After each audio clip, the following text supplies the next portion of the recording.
I've lived in this house 45 years. I'm 91, you do the math. Yesterday I went to see the house and neighborhood of my youth. Not my 30s, but my childhood. That was a long time ago. Yesterday is already a long time back. I almost said yesterday I drove to see the house of my youth, but that unfortunately would be a lie. I haven't driven anywhere for 6 months, since the day my kids descended, like the interveners on that television show, and presto, they had my keys. Oh, they praised me to the skies, the rightness of my decision, my courage, how wonderful it was I had made the choice, not them. But geez, it happened fast. That's the New Deal, and I do recall the real New Deal. Things creep along, just creep and creep, but in a flash, everything changes. As my tax guy said when I told him I intended to drop dead in my own home, we all do, my friend, but you are one fall away from something very different. So now, in addition to the unmitigated joy of moving with a walker with 2 tennis balls, there's more. If I want to go somewhere, somebody has to take me.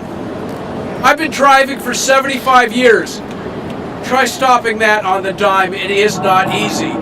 What it is the shits, pardon the expression. And no, I won't go into the real shits and that delight. I won't. I keep saying never get old, and everybody laughs, thinking I'm being funny.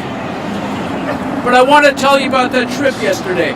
We left at 9 and arrived about 11, so obviously it wasn't terribly far. But I hadn't been back in a long time. I don't like the expression in decades, but I can use it frequently. I don't. Like they say, everything looks smaller. So what? I'm smaller too. I used to be 5'9", but now I'm barely 5'5", and my pants keep sliding off. My driver's license still says 5'9", for all the good that does me.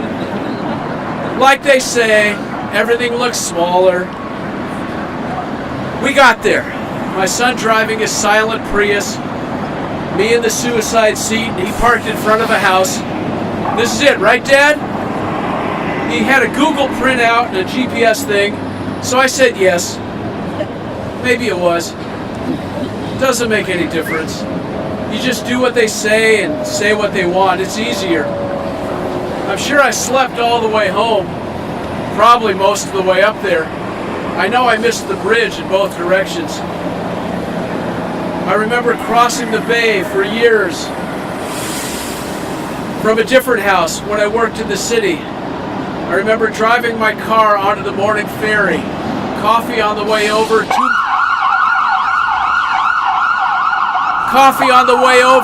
beers on the way back. I always stood outside in the sun or mist or fog or rain. It didn't matter. I was alive. It's all past tense now. Tony.